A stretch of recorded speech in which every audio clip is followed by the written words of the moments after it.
У польскага народа багатая гісторыя. Яна ўвабрала ўсё, і свой залаты век, і часіны заняпаду, і гады неахопнай дзяржавы ад мора да мора, і змрочныя часы, калі краіны з назвай Польшча не было на геаграфічнай карце. Але ніколі палякі не гублялі сваёй нацыянальнай годнасці, што і дазваляла гэтаму народу раз за разам адраджацца, уставаць з каленяў, адольваць ворагаў у лютых бойках і крочыць зноў і зноў насустрач сваёй славе, сваёй магутнасці. У польскага народа выдатныя гісторыкі. Ад вядомых і невядомых аўтараў старажытных хронік, з якіх мы і сёння скарыстоўваем звесткі пра сівую польскую даўніну, да сучасных рупліўцаў на ніве гістарычнай навукі. Але ці здолеў хто з іх расказаць пра гераічную, узнёслую, непакораную ворагамі старадаўнюю Польшчу, расказаць сваім суайчыннікам і ўсяму свету, расказаць з такім пачуццём патрыятызму, так красамоўна і запамінальна, як гэта зрабіў Генрык Сенкевіч.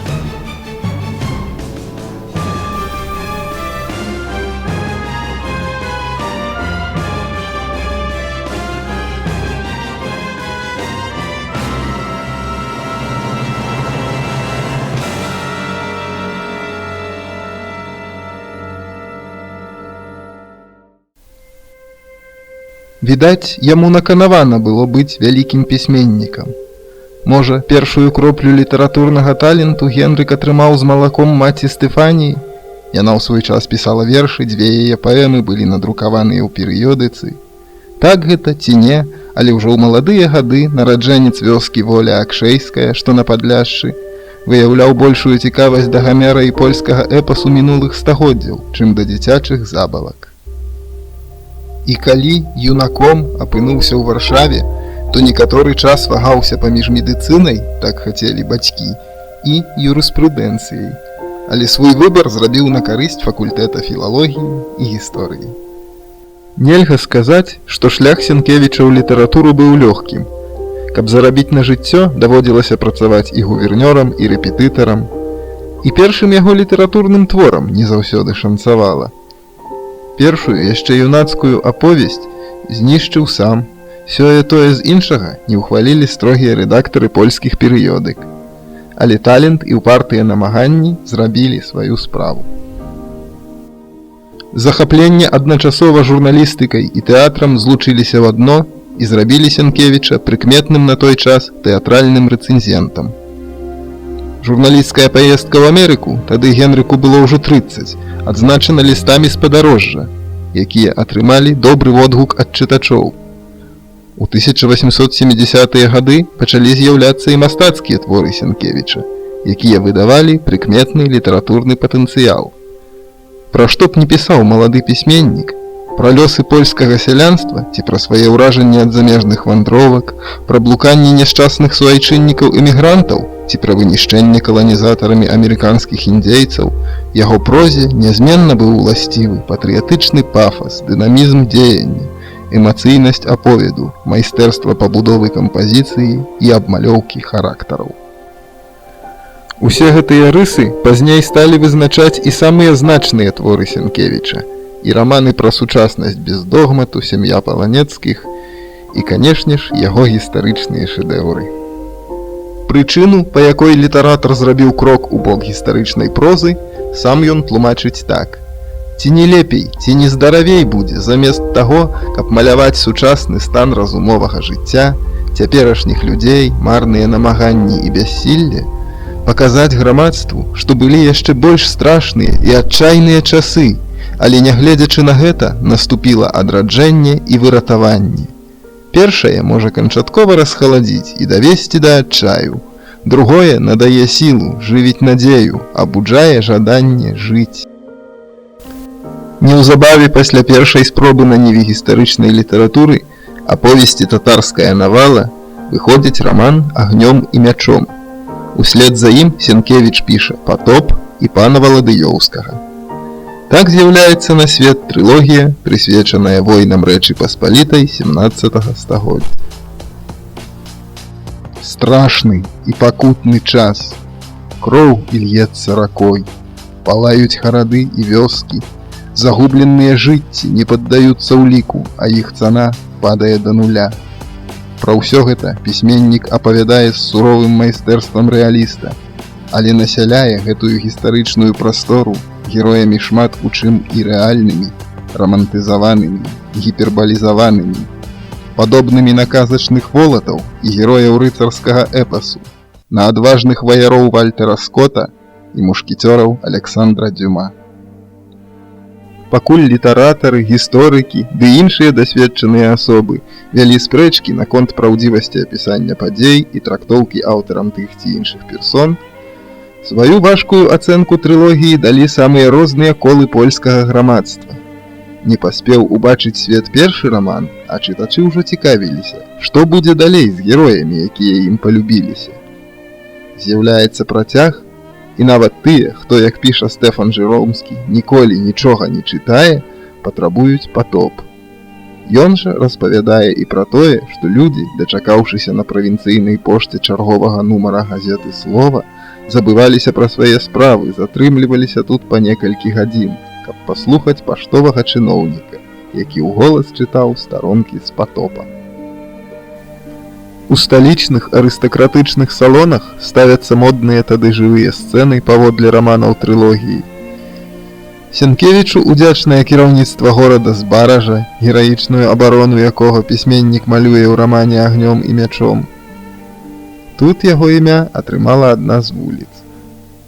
Удзячныя яму і звычайныя злодзеі-кішэннікі.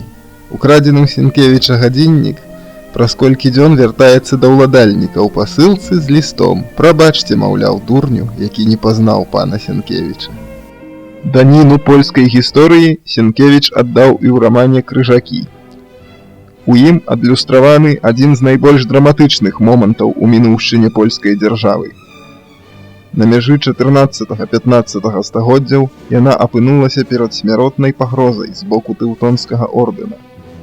Сенкевіч разгортвае перад чытачом карціну той эпохі, славіць гераічнае змаганне суайчыннікаў, пераможным вянцом якога стала славутая бітва пад Грунвальдам.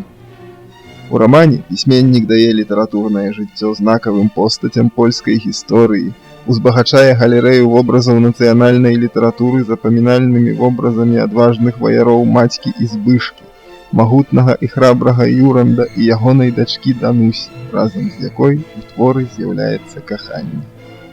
Але галоўнае бадай не ў гэтым, а ў тым, што Генрык Сенкевіч даў мільёнам палякаў адказ на пытанне: якімі належыць быць, што трэба рабіць, каб застацца незалежнымі, няскоранымі, не згінуць як народ. Гэтым наказам класіка карысталася не адно пакаленне польскіх патрыётаў. І нездарма фашысты, захапіўшы Польшчу, увялі забарону на раман «Крыжакі», прыраўнялі кнігу да зброі, якой акупанту мог быць нанесены магутны удар. Падчас напісання «Крыжакоў» Генрык Сенкевіч ужо сусветная літаратурная велічыня. Здаецца, што ён мог атрымаць такое прызнанне і раней, але польская мінуўшчына, польская рэчаіснасць не адпускала яго думак. А каб атрымаць павагу і любоў чытачоў па ўсёй зямлі, яму хапіла і першага кроку ў бок асэнсавання сусветнай гісторыі. Новае летазлічэнне адмерала 60 з нечым год. У Рыме пануе жорсткі дэспат і крывавы забойца Нерон. Страшэннае полымя пазбаўляе жыхароў вечнага горада маёмасці і жыцця. Гэты пажар люты імператар учыніў сам, каб ускласці віну за яго на прыхільнікаў маладой веры, якая пачынае набіраць сілу, на хрысціян. У гэтую атмасферу Сенкевіч і пераносіць чытача свайго рамана «Кво вадіс», куды ідзеш. Пісьменнік казаў пра сваю працу над «Кво вадіс». Я не раз адчуваў, што ўва мне выспявае думка даць мастацкае супрацьстаянне двух светаў, адзін з якіх уяўляе сабой усемагутную ўладную сілу адміністрацыйнай машыны, а другі выключна духоўную сілу. Героі-хрысціяне, носьбіты духоўных каштоўнасцей і гуманнасці, знаходзяцца на полюсе, процілеглым таму, на якім размясціўся Нерон. як Ісус, які гатовы быў вярнуцца ў Рым на новае распяцце, як апостол Пётр, які зрабіў гэта і прыняў пакутную смерць. Гэтыя людзі гатовыя ахвяраваць сабою ў імя сваіх ідэалаў. Сенкевіч верыць сам і вымушае паверыць чытача. Калі за гэтыя ідэалы не шкада жыцця, то яны і ёсць сапраўдныя. У іх ёсць вышэйшы сэнс.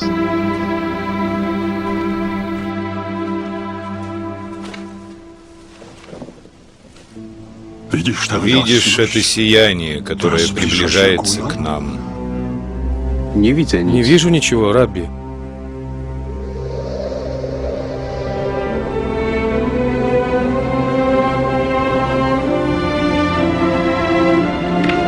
Рабби, co ci jest? Рабби, что с тобой? Христос. Христос.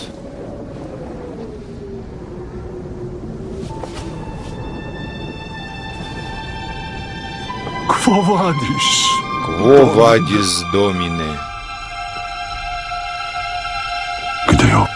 Раз ты оставляешь народ мой, я иду в Рим, чтобы меня распяли второй раз.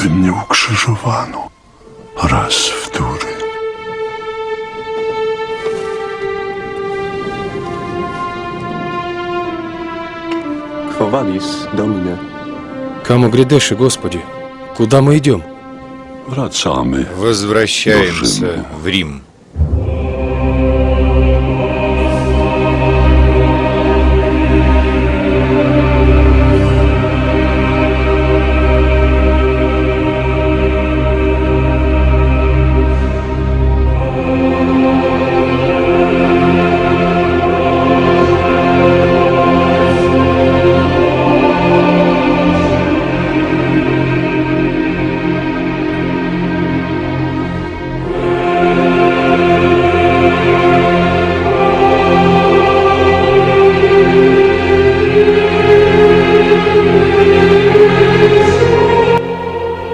Генрык Сенкевіч заслужыў павагу свайчыннікаў не толькі сваімі творамі.